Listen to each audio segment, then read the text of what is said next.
We are live. This is the PhoneArena Show. Thank you for tuning in. We're just right after the end of the Google Pixel 9 event review. A lot of new products, a lot of new things. So we're here with Vic to discuss them. And 6 new devices. Yeah, it's a lot of products, and we're here to give you our first impressions right off the bat. So yeah, a lot of material to cover. So let's get going. Let's get it started. And I know you're excited about the Pixel 9 lineup as a whole. The 9 Pro, 9 Pro XL, 9 Pro Fold. Very complicated names. Very complicated names. I have to be very careful not to mess it up. But and also we have the Pixel Watch 3, actually your favorite gadget in the whole world. I'm excited to talk more about it. This here is a Pixel Watch 2, Pixel Watch 3. Kind of changes. Similar, but different. Yeah, bigger. Also, and what was it? The Pixel Buds Pro 2, if I'm not mistaken, of which we're probably not gonna talk too much. Yeah, but they're still exciting, so we're gonna leave them for last. Yeah. But let's start with the big news, shall we? Yep. The main event, Pixel 9 series. Pixel 9 series, 4 phones more than ever before. So here is the Pixel 8 lineup. Here, just for a reminder, 2 Pixel 8 phones. So we have the Pixel 8 and Pixel 8 Pro, simpler names. One small, one big phone. So yeah, pretty simple. And now we have, so these are 2 candy bar style phones. Yeah. And now Google brings 3 candy bar phones. And then the Pixel Fold becomes the Pixel 9 Pro Fold. So the Pixel Fold was the first generation Fold, and now we have a big redesign of the foldable form factor. So maybe we should just start with the traditional phones. Let's start with the traditional phones. Yeah, because there's a lot to talk about. Some good things, something I don't know about, a little bit controversial maybe. Maybe let's start with the big news right away, because 3 new Pixel 9 phones, and there is a price increase. I wanted to start with this because the Pixel phones were always, like we always recommend them, they're the go-to Android phones because they're so affordable.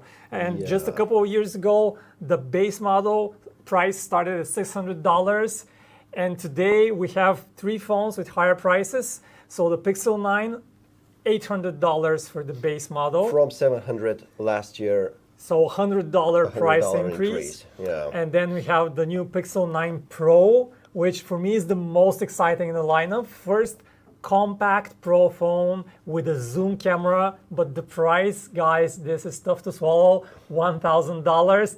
And then the Pixel 9 Pro XL, I have to be really careful with those names. Yeah. I gotcha. $1,100. So again, this is the successor to the Pixel 8 Pro, which used to be $1,000, and now the new 9 Pro XL, $1,100. Merry Christmas, everyone. Yeah, early Merry Christmas wishes from Google. But yeah. And this, by the way, brings us to the first, I would call it a controversial move by Google. I mean, kind of like it. Like the business guy in me likes it. The consumer guy in me kind of sees through it. And so here's what they did. So they had 2 phones, right? The 8 and the 8 Pro, small vanilla phone, Pro big phone. Yeah. And so now they bring you the Pro, the 9 Pro in the middle, which is compact with Pro features.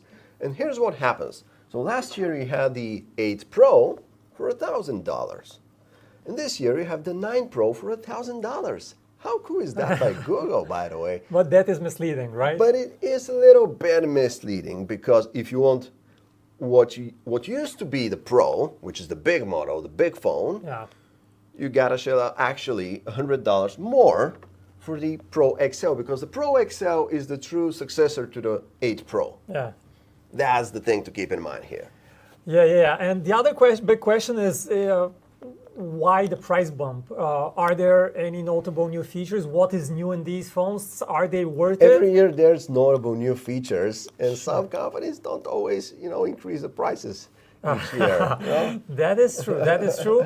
But yeah, if you compare now, we have to put this into perspective, right? Because if you compare the new Pixel 9 series against the iPhone 15 Pro Max, the big phone, $1,200 from Apple, the Pixel 9 Pro XL from Google, $1,100, so it's $100 cheaper. If you compare it against the Galaxy S24 Ultra, $1,300, $200 cheaper. So the Google definitely wins that comparison. It's still a bit more expensive. We are critical of that, but we have to be also cognizant of the general picture. So if you compare them against the iPhones, the Galaxy phones, so definitely the Pixel is still a bit more affordable. Let me tell you something though. I thought about this new lineup because Google essentially has a new type of lineup this year with 3 models and a foldable 4 models. I kind of think that, you know what, the Pixel 9 line, to me at least, makes a little bit more sense than Apple's 4-phone candy bar lineup. Okay, let's hear Apple's why. been struggling for the last few years to kind of find a place for that 4th model. It was the Mini, now it's the Plus. Now we're hearing that maybe they're gonna get rid. It's not. They're not getting rid of the Plus this year. But we know it's not selling too much. And so they're kind of struggling to find. Okay, so what's gonna work here? The Mini doesn't work. The Plus doesn't work. What do we do? Is there a place at all for a 4th candy bar phone? And I think Google has a better solution here. So they have a small, cheap phone. I mean, cheap, relatively speaking. A compact Pro phone, which makes sense. That's the iPhone 15 Pro. And that's going to be the iPhone 16 Pro. And then they have the big Pro phone, the 9 Pro XL, which is the Pro Max for Apple. There is no place in that lineup for a middle model. Literally, there is nowhere to stuff in. Maybe that's Apple's $900 mark that they're trying to get to. And Google is skipping that. And I kind of see the point there because it's just too much. If it's $900, you might as well go for the $1,000 phone. It's gonna be Pro. It's gonna have Pro Motion. It's gonna have high refresh rates, 3 cameras, all that stuff. Why bother with that? For a non-Pro phone, it has to be a cheaper price point, and Apple isn't willing to give you that. And then Google has the 4th phone, which Apple doesn't have, the type of which is the foldable, which makes sense to me. Definitely. That's a great point, and I completely agree with you because the 4th phone is not selling well for Apple. Google just skips it. Good move. And we should not forget, guys, that we also have the A series from Google, which are they're kind of the equivalent of the iPhone SE. Kind of like the SE, but the A series is not getting refreshed today, so a new A series phone is probably coming a few months down the line, and that is because Google, quite honestly, just like Apple, keeps this phone a little bit under spec and it's arriving a little bit later so that it doesn't cannibalize sales of the big flagship models. So that's the reasoning. But we should probably get started with the new features. Let's get started with the new features. 9 Pro, 9 Pro XL. So maybe first the difference is if you're trying to save some money, go for the Pixel 9. It's a 6.3-inch design, so it's a compact phone, relatively speaking. And it's got the same Tensor, so all 4 phones have got the same chip, the Tensor G4, which is great. No fragmentation there, great to see. But the Pixel 9 model, the vanilla model, only has 12 gigabytes of RAM. And that sounds funny because just a couple of years ago, 12 gigabytes of RAM, the top phones had that much. But now, because of AI, you need more RAM. And the Pro series have 16 gigabytes of RAM. So the vanilla has 12 gigs.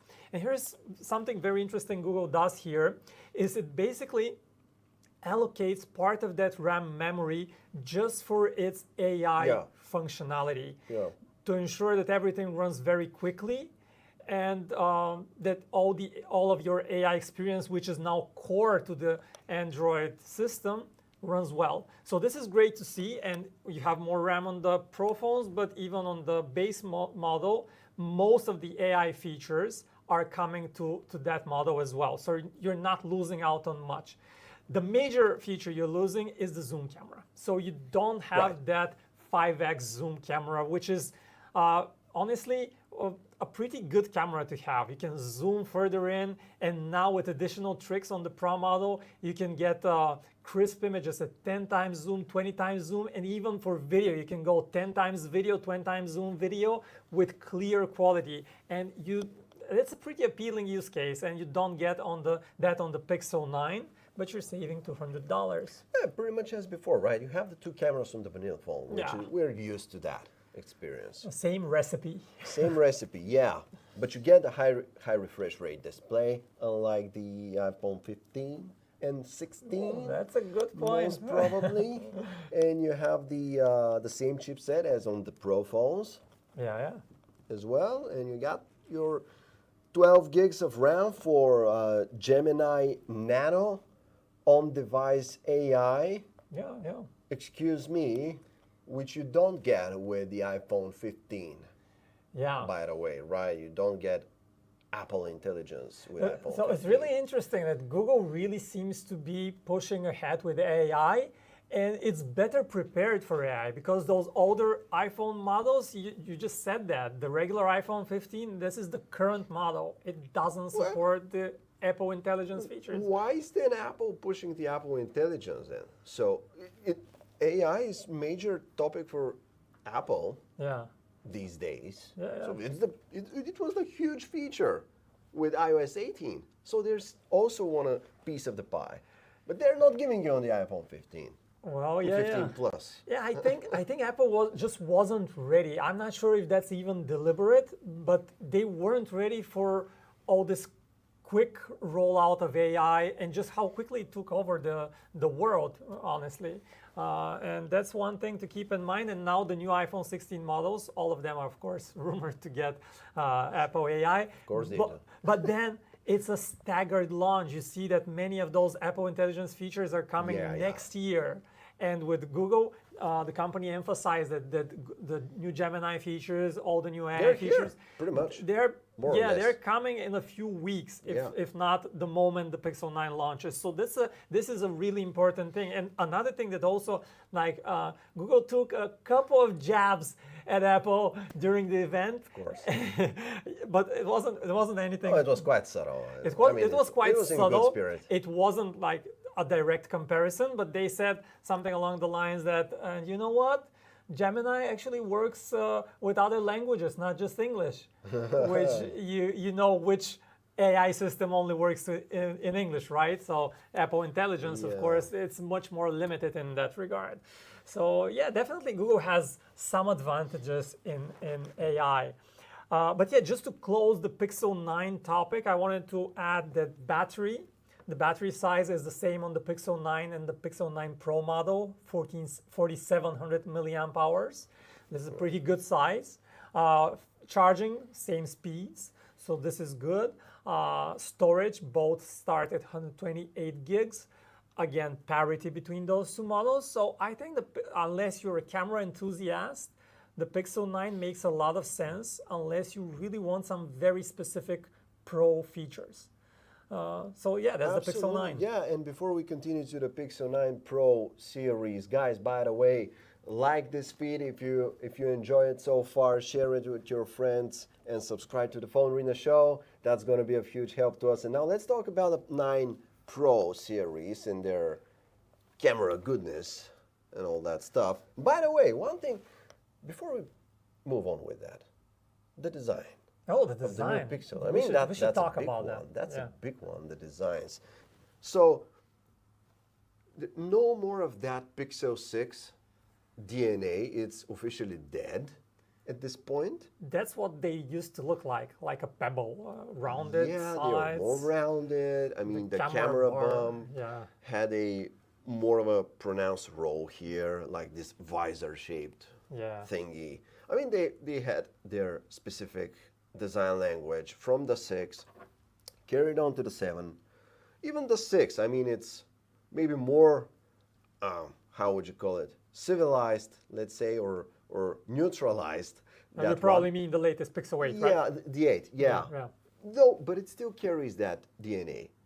Pixel 9, forget it. It's an iPhone clone, there I said it. Ooh, there you go. Is it not? I mean, it's pretty much the same phone with a different camera bump on the back. Flat sides, Flat check. side. Rounded edges, check. Yeah, I mean, you have to be blind to not see it, and even then, I'm not sure. I mean, so for the Pro versions, we have this, what is it? Polished stainless, is it stainless steel on the frame? I think it's aluminum, polished aluminum. I'm not sure about the material, but I would bet on. I have to double check about that. Yeah, which has all that, Apple feel to it with the matte glass on the back, and then the vanilla Pixel 9 is gonna be glossy back glass and the matte frame. So kind of reverse. Kind of reverse, yeah, but also reminiscent of all kinds of Apple shenanigans with the design. And yeah, I mean, it's pretty much looks the same phone.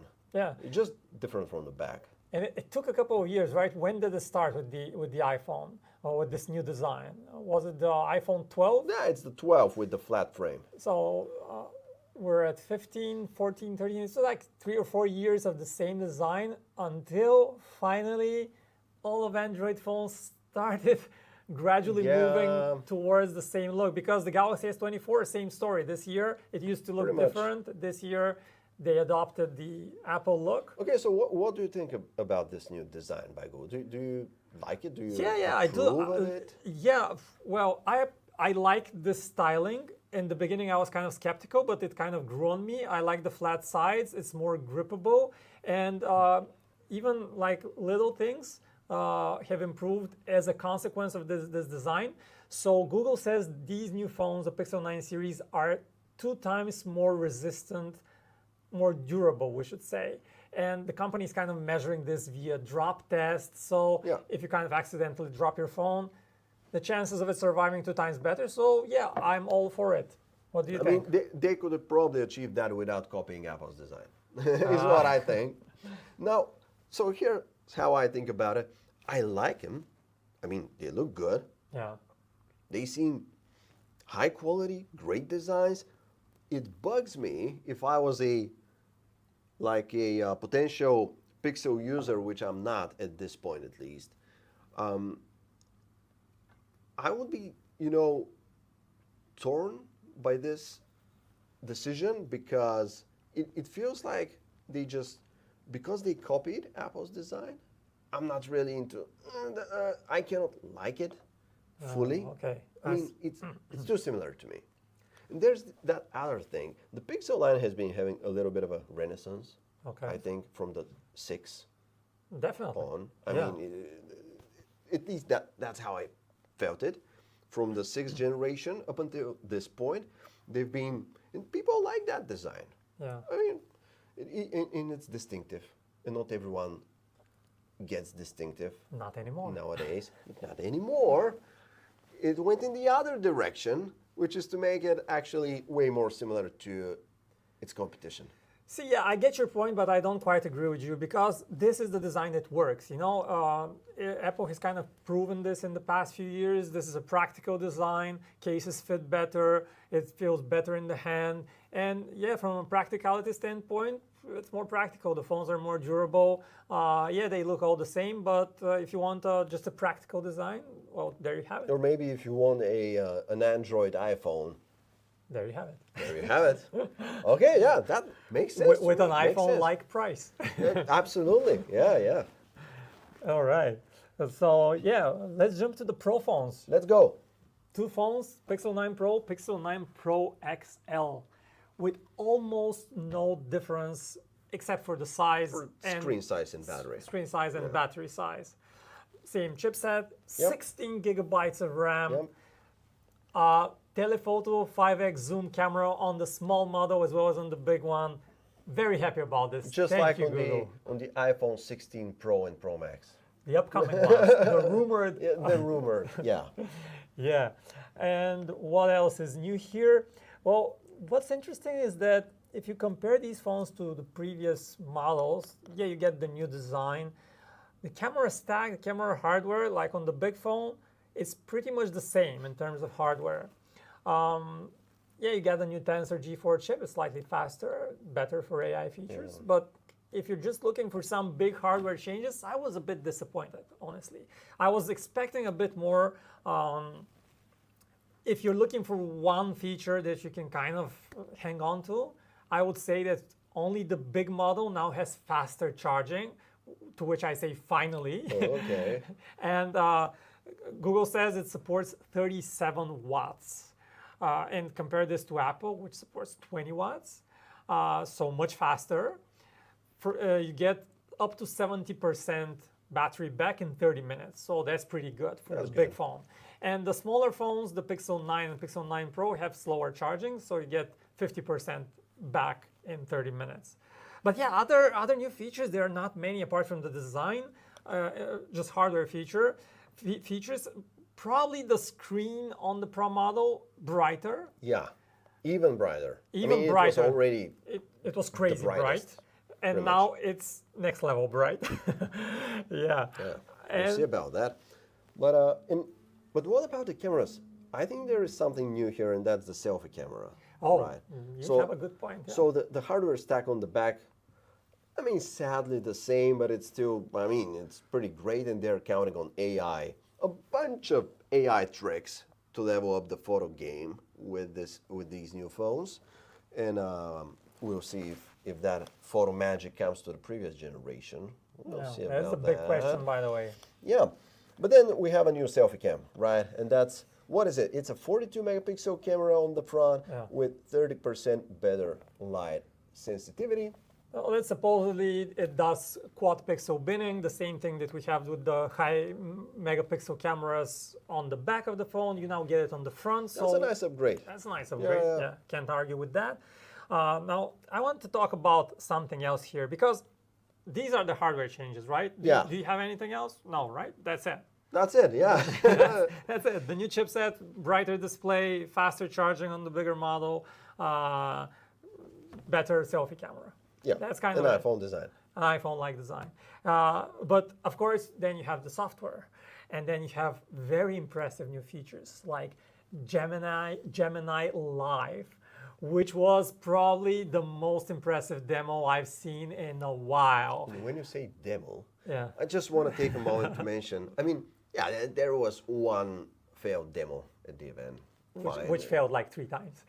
Yeah. But that's what happens, I just want to recognize Google's efforts here. Oh, yeah. I think they did a better job with this event than pretty much any previous year. Yeah, I agree with you, yeah. It was like better better presented. I mean, it was livelier. It was fun. It was fun. Had a couple of fun moments in there. They had a couple of fun guests. They had Jimmy Buckets on stage for one of the camera demos. That one was good. Yeah. And so they managed to turn what is pretty geeky on the material into something fun to watch, actually. Yeah, and the good part of that was kind of the way it was choreographed, but the other part was some of the features were really exciting. They were, yeah. Like I this agree. one, Gemini Live. Absolutely. And what it is basically the ability to talk to the Gemini assistant, which used to be called the Google Assistant, in a natural conversation, free flow, natural conversation,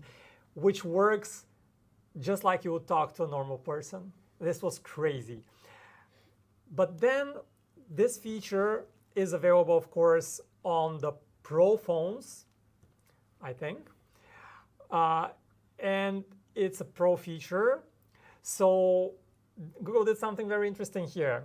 This feature will be available only if you have Gemini Advanced, which is an important thing to remember. Now it gets interesting. Now it gets interesting, and you kind of get it for free, but only for the first year. Yeah.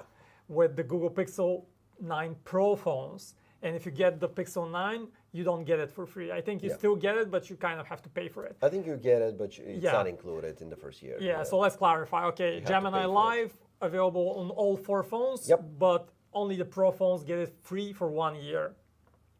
And then you get into that subscription model. And like we already told you, hardware features, okay, we get it. Good improvements, nothing crazy. This one was really impressive, and it immediately goes in the subscription model. And we can kind of see how the industry will treat AI. And if you're wondering what will happen with Apple AI, oh, here's a suggestion. The same thing will happen with Apple AI in a Do year. you think so? Do you think so? I think so, but it will take a year for Apple or 2 years for Apple to reach that level of advanced AI. Prepare to pay a monthly fee for your phone for using. For the pro AI features, I think. I mean, Yeah. you have your essential base layer of. But that is the most AI. exciting thing that's happening now, right? For sure. I mean, that's the thing. That's the thing right now. It's AI and Gemini. I mean, when I was preparing for this keynote, I think the features, the new AI features, seemed a little bit wacky, a little bit somewhat nerdy, somewhat complicated to use. Yeah, based on the rumors, it wasn't really clear how are they gonna work. Yeah. But after the presentation, I mean, I'm pretty much convinced on most of them. Yeah, the demos were good. They were good, and they convinced me that this stuff might actually work pretty well. So what was your favorite one? Well, I would have to say that Gemini Live, the demo was really good. So let me just quickly explain what it can do. It can basically use the Gemini Nano model that is for the first time available in the Pixel 9. No other Pixel phone has it. So that is built in the system. It uses the extra RAM. It works extra fast, and it can do crazy stuff. You can ask it like, recommend me a fun recreational activity for a week, for a night with some toddlers, and it will give you a couple of really nice ideas, and you can tweak it on the go. It's like you're talking to a person, really. But then come the other new features. So we already mentioned Gemini Live, and there's a bunch of camera features that are available. I mean, I love call notes. Oh, okay. I'm the call notes guy. So you're still taking calls on your phone? From time to time. I mean, maybe 5 calls in a week. Okay. But they made it seem really cool, and that's the thing I hate about these presentations, is that they show you all kinds of cool stuff, and then it turns out it doesn't really work that way. Yeah. And it's actually way, dumber than that. And so here's what happens with call notes. So they show you, like, it's almost as if you scroll through your call log and you see, okay, you had a call with Dave, or you have a call with Irene, and then you have like a transcript of, like a summary of each call and what it was about. And really it cool. looked so cool. And you also have a live transcript of it. And you have the full transcript if you need it. Then all of a sudden, it seems like you have to get on the call and you need to tap activate call notes, and then it tells to both of you and the caller as well, this call is being recorded. Yeah, which is this person is recording you. Yeah, but imagine if there wasn't this disclaimer. You can just kind of spy, let's say, on people, on what they're saying to you, and they wouldn't know they're recorded. I'm not sure if that's very ethical, but I get your argument. So I mean, if you want to, you can always record the phone conversation. You just put it on speakerphone and then put a recorder next to it, and you record a conversation. Yeah. That's it. I mean, it's not that difficult to do. So I don't get the whole privacy thing here with call notes and call recording. I mean, you guys are having a call, you say stuff. I mean, if you're concerned about it, watch out for what you're saying. But I mean, you can always get recorded. And I can always take notes. Well, I'm not sure I agree with that point. For example, if I'm sharing some private details and I don't know if they're being recorded or not, if it's a private conversation, I assume it's not being recorded. It's not going to come out later to bite me when I announce my bid for president sometime in the future. They're going to get you canceled, man. Yeah, I'm going to get canceled. But I mean, there was no, I mean, you can always but when you get to that point in your career, when you announce your triumphant run for a president, you just have to, what I know is you have to assume you're being recorded. Well, then yes, but yeah. Anyway, I think it's getting way too deep here. And that's, I mean, yeah, that's cool notes. It's a deep feature. It's a great deep feature. You're very excited about the weather app. Weather app, finally. That's a first for Google. It took what, 15 years, more than 15 years for Google to finally build a native weather app for Pixel phones, for Android, we should say. It looks cool, a little bit homey.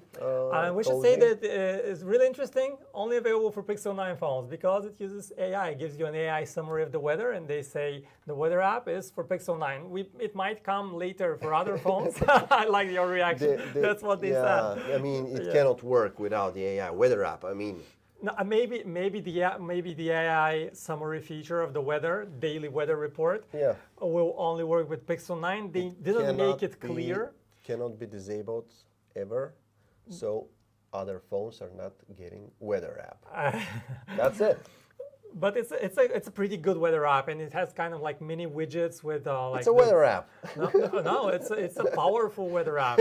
It has like your wind speed, and you can bring it up if that's something you want to see with higher priority, or the UV levels. You can customize that. That was cool. Yeah, that was. I mean, it's better than the weather app for the iPad. I'm very excited for weather apps. I love weather apps. Good weather app is really important. It's better than calculator for iPad. Which also took a while. Let me tell you about my favorite new feature.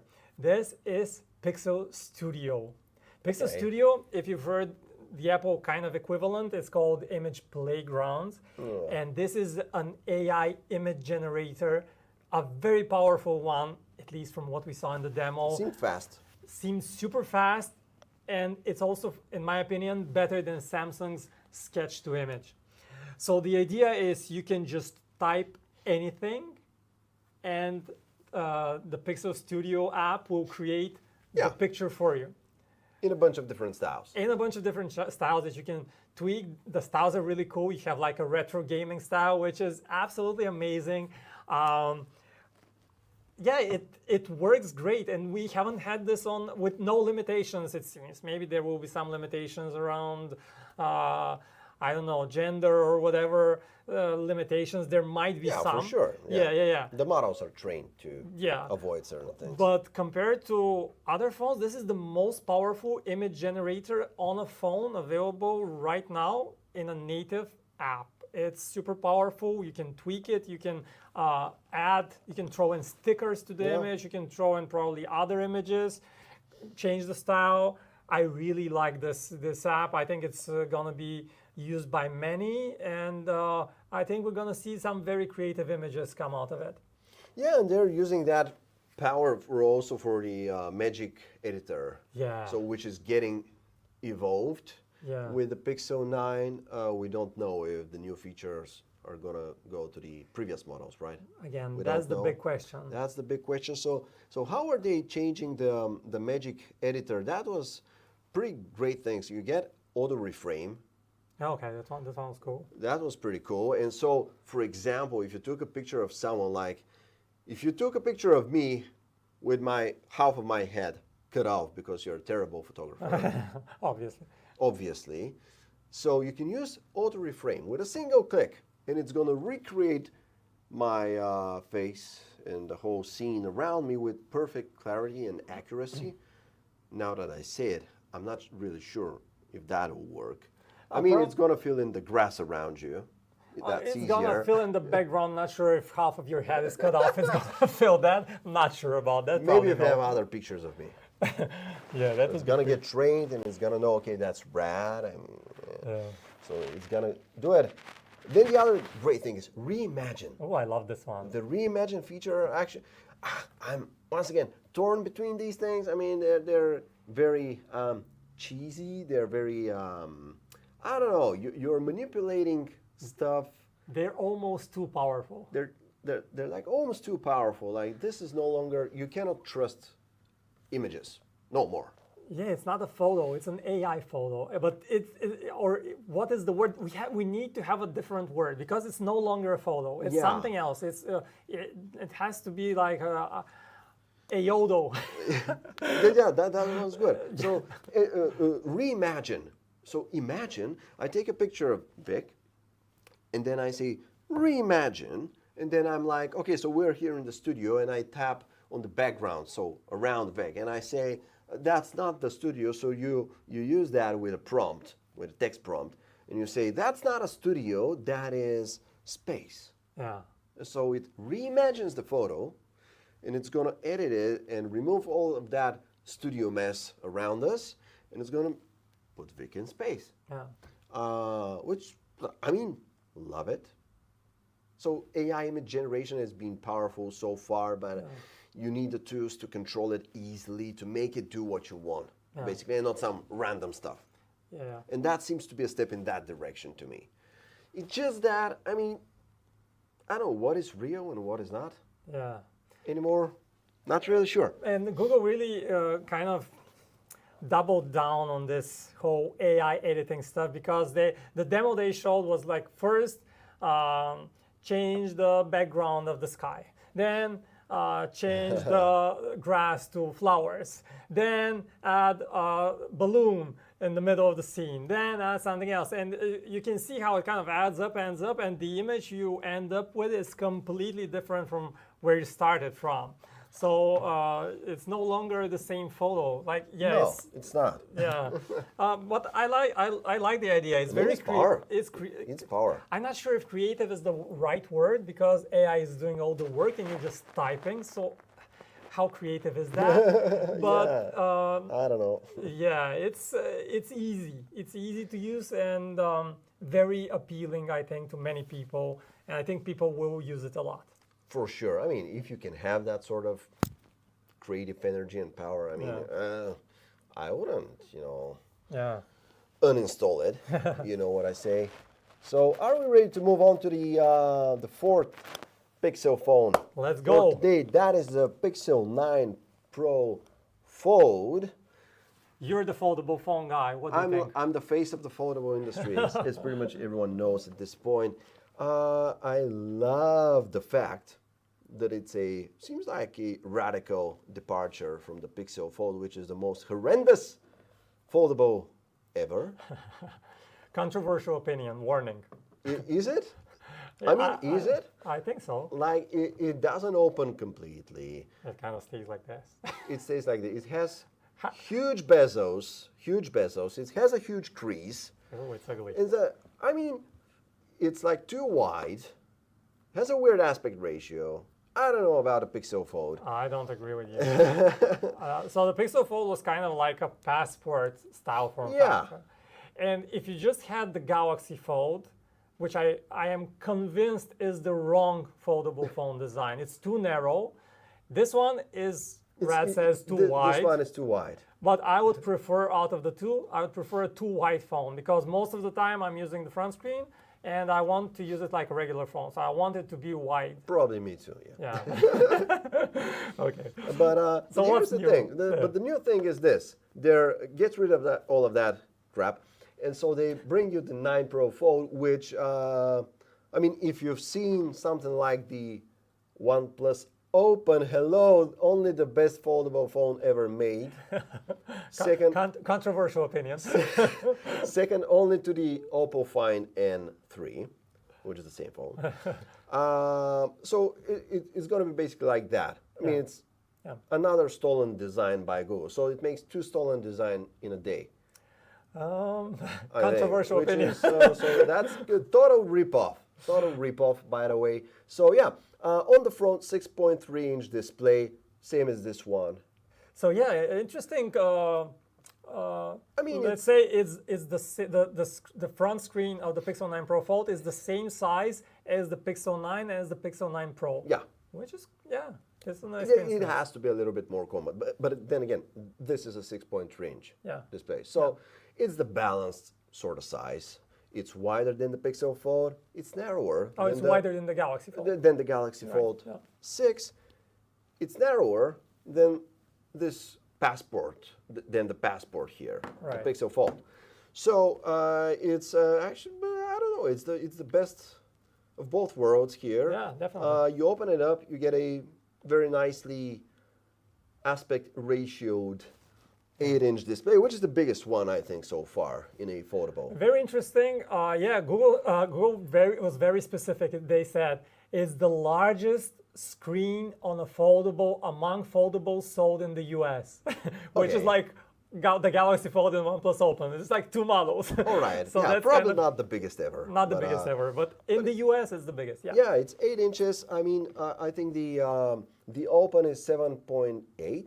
Pretty close. Yeah. Yeah, And I think it's the pretty same for close. the Galaxy Fold. The Galaxy Fold is 7.6, if I'm Okay. not mistaken. So this one's going to be a little bit bigger. Right. That's what's different. They're promising us that it's going to open up flat, Yeah. Nice. stable hinge. We'll see about that. Right. They didn't say anything about a crease, so we still don't know, but we're going to know soon enough. Oh. Yeah, by the way, stay tuned for our hands-on impressions. Joanna Romero from the US team is over there, and she's hard at work, I hope, on the hands-on materials, guys, soon on PhoneArena.com. And yeah, so we'll see about a crease. Other things about the design, I mean, This one was heavy. This one was heavy. heavy. I'm not sure how heavy exactly. So yeah, the number this was around 290 grams, What? easily the heaviest foldable on. in the industry, and the new one is around 250. Yeah, So, 257 grams, Okay, so yeah, which is heavier than both the Open and the Fold 6, which are both 239 grams. yeah. So once again, Google giving you the fat phone. Heavy Yeah, foldable. but maybe fat is not the right word because it has slimmed down. This one is Yeah. around 12 millimeters, and the new is around 10 millimeters. Oh, that's pretty good. So it's a pretty That's good, pretty good. pretty slim phone now, the new Yeah. Pixel 9 Pro Fold. And I think the design. What do you think about the design? Is it the right design already? Did they get it this time? Obviously, the industry is still debating Yeah. on what has to be the best fold style. Right. Aspect ratio, design, how wide, how narrow, how big, how small. But it seems like convergence is starting to happen around something more, I mean, in the middle. I agree. The Fold 6 probably a bit too tall and narrow. Yeah. This one didn't work out very well. So they're trying something in the middle, which I think is going to be the winning move here. I'm optimistic about it. Different camera bump on design on the back. I mean, it's similar, but it's like the visor bump on the 9, but on 2 rows. Something like that. You get double the camera visor. Yeah, a square one. Yeah, square one. I mean, it's fine. I don't care. Yeah, and you still get the 5x zoom camera, which is nice. Yeah, so pretty powerful camera system Yeah. on the back. So what else about it? Yeah, 8-inch display, it's gonna be big. Of course, these are gonna be like they're super actual display on the front, and the main screen is also super actual. So flex. that's actually a big thing because the biggest complaint probably, apart from the weight and the design, maybe not the biggest, one of the complaints against the original Pixel Fold was that the screen, the main screen was just way too dim. I think the official number was it got around 1,400 nits. And this new one is much brighter. It's around 2,700 nits, or not quite as bright as the Pixel 9 Pro series, but much brighter. So that's a big improvement for the foldable, and that's great to see, yeah. And so that's pretty much the Pixel 9 Pro Fold. Strong camera system, great screens. Expensive price. Expensive price. I mean, that's the good news. That's the positive, the silver lining of today's foldable news. What exactly you It's mean? gonna cost $1,800. Only 1,800. Only just $1,800. No, $1,799. Same price as the Pixel Fold. Guys, let me give you a quick advice. Google might not like this. Don't buy this phone at $1,800. The Pixel Fold, the original, again, same price, $1,800. But a few months after the launch, you could commonly, easily find deals for $500 off. Okay. So you will probably get at least, you can shave a few $100s off the price. So full retail price, unless you're a crazy foldable phone enthusiast, probably not worth it. But if you find a good deal, just look for the deals. The deals will be coming. Yeah. Oh, yeah. obviously look for the deals because, yeah, they are happening. But yeah, 1800, at least they're not increasing the price on that one like Samsung did with the Fold 6, which is 1900. Yeah. So that's that. And no dust proofing. Once again, it's IPX8, same as the Fold 6, same as pretty much. So you do get water resistance, but no dust proofing. Yeah, yeah, Yeah. exactly. And in terms of, so they have a bunch of Fold style features, trying to make sense of what is essentially one huge and one large screen. What I liked was you can use, you're going to like this, you can use Gemini in split screen. You have two Geminis at the same time. Oh, you can use two of them? Yeah. Oh, okay. You can do two things at the same time with Gemini. Okay. Yeah. And that's it. I mean, there's YouTube TV multi-view, so you can watch multiple different streams on YouTube TV, which they appear like small windows on the big screen. Yeah. I don't know about that. Yeah. They seem small. Yeah. And the other maybe interesting thing is that you're getting live translation on both displays, kind of like with the Fold 6, where you can talk. I talk to you in one language, you talk to me in another language. I see what you're saying, transcribed, translated on my screen, and you see what I'm saying on the screen facing you. Which sounds cool, but it's here. How often are you going to use it? Yeah. Probably not very often.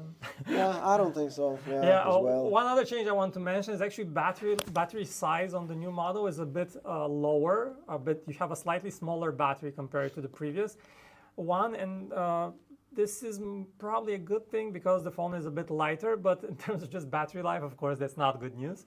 I think battery life will be roughly the same because you have a more... All-day battery life. All-day battery life. You have a more efficient new chipset, so it can kind of make up for this slight loss of battery size. But yeah, that's the Pixel 9 Pro. Oh, this is the Pixel Fold, but what Google just announced was the Pixel 9 Pro Fold. And by the way, speaking of battery life, it's time for us to move on to your absolutely favorite. You're the face of the smartwatch industry at this point. Hopefully, but... And so the Watch 3, big news there, 2 different sizes, if that counts as big news in Google's world. Oh, it's big news. It's big news because this watch, I really like this watch. So this is the Pixel Watch 2. Biggest downside, too small. Only one size, 41 millimeters. I have a tiny wrist. Looks like something that you might stumble upon in a box of nacho. Yeah. Well, anyway. A little bit. The new model, you have 2 sizes. So you have the same 41 millimeter size and you have a new 45 millimeter size, which is not gigantic. It's just big. It's not like ultra size like we have the Galaxy Watch Ultra, those chunky watches. You have the Apple Watch Ultra. That's not it. It's man-sized. It just you can put it this way.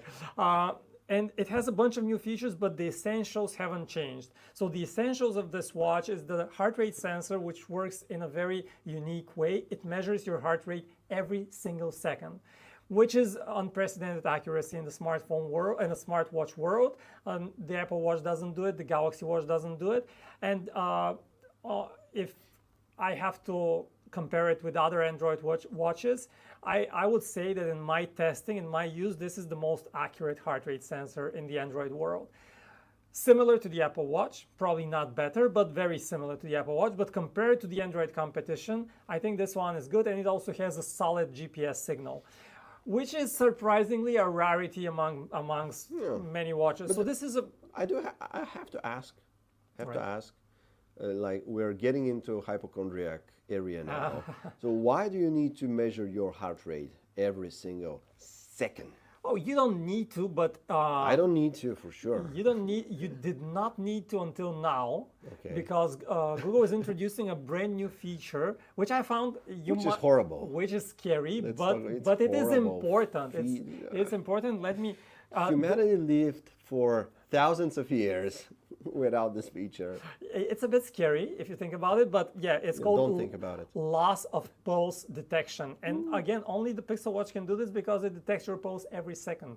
And basically the idea is that when you lose your pulse or hopefully this doesn't happen to anyone. If you lose your Or if pulse. somebody loses their pulse and wears the Pixel Watch, Okay.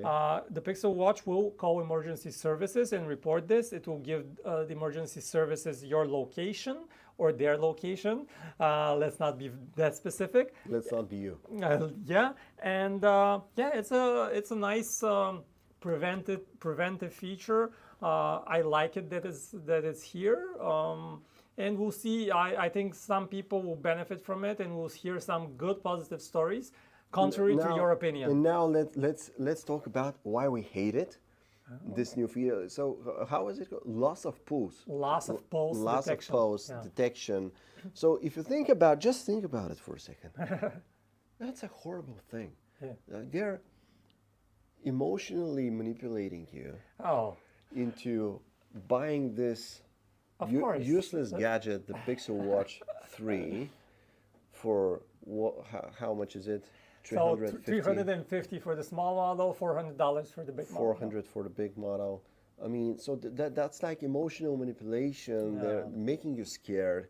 And so you'll now be like, if I don't get the new Pixel Watch, what am I going to do? But that's what if kind I of- lose my pulse, yeah, man? It's kind Nobody's of going to know, man. the same strategy that Apple has. They add a bunch the same thing. of health conscious features that car crash detection features. You think like, okay, this might happen once, but it's really important. This might save my life. So you kind of get into that mindset. And And they tell you a whole bunch of stories after that, how it saved lives. And Apple's last keynote, they showed like a very emotional video of several people who like told their stories about how the Apple Watch saved their lives, and because they notified them and they called emergency. And so. yeah. I think that's horrendous. I think I have an article on that. It's an old article, but it's the same. Is how let's scare people and manipulate them into thinking that they're gonna die without knowing, and so let's sell them these smartwatches which are gonna warn them. Yeah, I can see that element, but In the marketing, at least. But also, these are indeed potentially very helpful feature. These could be life-saving features. So you can argue against it, but it might just be a life-saving feature. So yeah, I agree with it. The marketing might mislead you. But yeah, it's a complicated issue. Tricky area. But yeah. So talk to me about the Watch 3. What else about it? Two sizes. The big size is the big news. Two size. What else do we hate about it? So I really love the Battery life. design. I love that they kept the design. Many people don't love it. It's this beautiful pebble-shaped domed glass design. That was a lot of words to describe what is essentially a circle. You know, it's a very beautiful, Okay. very beautiful circle. It's a very beautiful circle. The downside of it is that it's not very repairable. At least the previous generations weren't. So once you break it, you cannot replace the glass. At least that was the case with the previous models. The domed glass, just because 3D. of that complicated shape, beautiful shape. But yeah, the new features are all about running, which I think is a good move for Google, because runners are probably the biggest market for everywhere. smartwatches. They're everywhere. And you have a bunch of new metrics for runners. You have a readiness score, which tells you how ready are you to exercise, which is great. Okay. And then you have two new scores. Let me look up the names. One is cardio load, which is measures your heart exertion during your workout. During workout. And Is that similar to the heart rate zones? yeah, I think it's something similar, but it's just a more in-depth explanation of that. And then you have your daily target load, which kind of combines your readiness score and your cardio load, and it kind of guides you how much intensity you should put into your workout that day. And then all of those three scores are combined into your Fitbit morning brief, or as Garmin calls it, your morning report. I think Garmin these are calls it. great reports. Yeah, and I love the Garmin morning report. You get to see your status for the day. And considering that you have very accurate heart rate tracking with the Pixel Watch, the data that you get here will also be accurate. Of course, you have sleep tracking, the usual stuff, But yeah, these are the new features, and they help you kind of balance your training, adding that element of recovery, which is so essential, not just pushing it to run, or work out endlessly. Yeah, and I think this is kind of it for new features. Of course, the watch faces are slightly tweaked a little bit better. You'll see that in our upcoming hands-on coverage at PhoneArena. $350 for the small one, $400 for the big one. And it's pretty much the same design, right? It hasn't changed.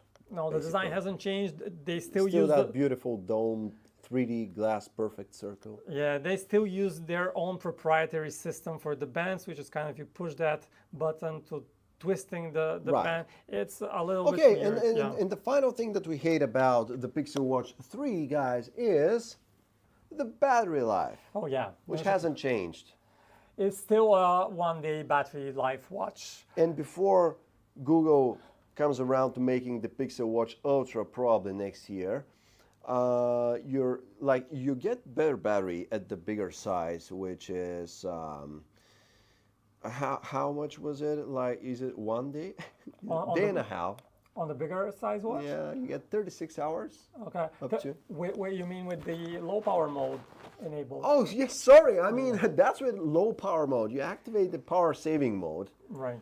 on the Pixel Watch 3 Biggie, Yeah. and you get up to 36 hours Yeah, I'm battery life. not sure about battery life, but I think the battery numbers are actually the same on the two watches. So the small and the big one, both are 24-hour watches. And then on both, if you enable the low power mode, you get up to 36 hours. Isn't every watch a 24-hour watch? Oh, well, yeah, it should be, because otherwise that would be crazy, Yeah. right? So yeah, it's a one-day watch, unfortunately. Okay. Yeah, still. Yeah. And final thing, let's move on to the Pixel Buds Pro 2. Premium headphones, as Google reiterated a couple of times. These are Alright. premium headphones, $220 to $230 price. Oh, a lot for buds. These are premium products. And what is cool about They them? have a new chip, Tensor A1. Again, Google in-house developed chip. Google is putting in the effort, multi-year effort. 8 hours battery life with ANC, 30 hours in the case. They are smaller, 27% smaller, 24% lighter. Which is good. And they are extremely comfortable. Google says that they ran some surveys and people who use them found them extremely comfortable. They asked a bunch of fellow Google engineers and they all liked it a lot. It's the best buds ever. Yeah, but what's exciting is that these are the first earbuds with Gemini. All right. This is pretty cool. So no other earbuds have a full-on AI assistant. They don't have Gemini Nano, right? Of course, they probably don't have the model on the chipset, but they can sure. access Yeah, it. So, for example, you can talk to it. You can have the conversation with Gemini on your buds, which is very powerful. Yeah. Right. And they have active noise cancellation is going to be about twice better, whatever that means, from the previous model. And what else? Is there anything else about a Buds Pro 2 at this point? I think that's I it. think so, yeah. Pretty much. So there you have it, guys. You have the Pixel 9, the Pixel 9 Pro, Pixel 9 Pro XL, Pixel Pro 9 Pro Fold, Pixel 9 Pro Fold. Watch 3 in 2 sizes, and the Buds Pro 2, the complete new lineup. Yeah. Went through it all. 6 new devices, big day 6 for new Google. devices. Yep. So, guys, thanks for staying with us. Again, like the stream, subscribe to PhoneArena Show, and go straight to PhoneArena.com, where hands-on materials are going to pop up real soon. And we have a lot more content going on there about the Pixel 9 lineup. And yeah, thanks for watching. Thanks for sticking around with us, guys. This was our first live, so this was exciting. Hope you liked it. And yeah. So yeah, just we have one comment here. I missed the Google keynote. I was wondering if they discussed data privacy at all regarding Gemini AI build on the night. Yeah, I mean, they discussed it. They made it a point that And this is a good question, yeah. they made it private. I mean, it's running on device. A lot of the features are on device, like call notes, for example. Yeah, we should say some of the features. Some of the features Because are on device, yeah. the really private ones like the call summary where you get your private data, or some of the messaging features, these are on device, never leaving your device, Yeah. not going to the Google Cloud, which was reassuring because we know we're dealing with Google. So that was great, but many other features are cloud-based. So again, we'll probably have a rundown. I think this is a good idea for an article. We'll probably have something like that on PhoneArena over the next couple of days, where we kind of break down where each feature, whether it requires a connection to the Google Cloud or whether it's on device. So PhoneArena.com, over the next few days, you'll see that story. Absolutely. Thank you, guys, and see you next time. See you.